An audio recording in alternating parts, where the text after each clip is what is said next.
Hello hi ନମସ୍କାର welcome back to my channel.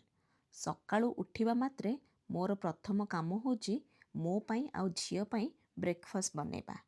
ଆଜି ଯେହେତୁ ମୋ ପାଖରେ ଟିକେ କମ୍ ସମୟ ଥିଲା, ଫଟାଫଟ ମୁଁ କ'ଣ କରିଲି, ଅଣ୍ଡାଟା ଭାଜିଦେଲି, ଅଣ୍ଡା ଭୁଜିଆ ଆଉ ମୁଁ କ୍ଷୀର ପିଇଦେଲି ବ୍ରେକଫାଷ୍ଟରେ।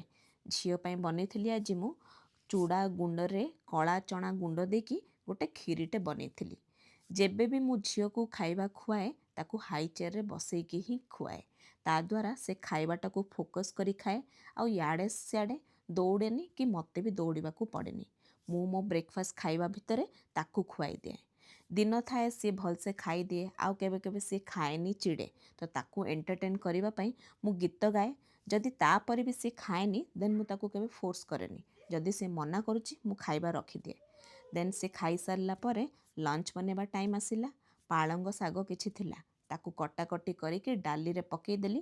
କିଛି ଡାଲି ତା ପାଇଁ କାଢ଼ିଦେଲି, ଆଉ ବାକି ଅଲଗା ଡାଲିରେ ଛୁଙ୍କ ଦେଇକି ଭାତ ଡାଲି ପାମ୍ପଡ଼ ଲଞ୍ଚରେ ଖାଇଦେଲି।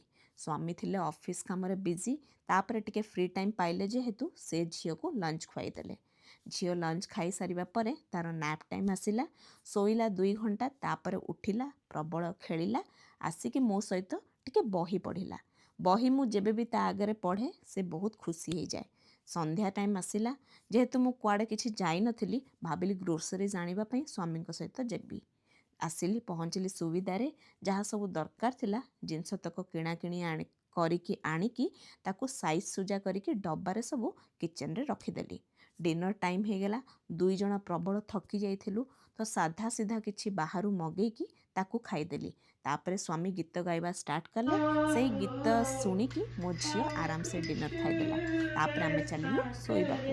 ଭିଡ଼ିଓ ଭଲ लागिले ମୋ ଚ୍ୟାନେଲକୁ ଟିକେ मुझ ସବସ୍କ୍ରାଇବ୍ में କରିବେ। समा जा, आपस आजा, हमदम मेरे हम नशी,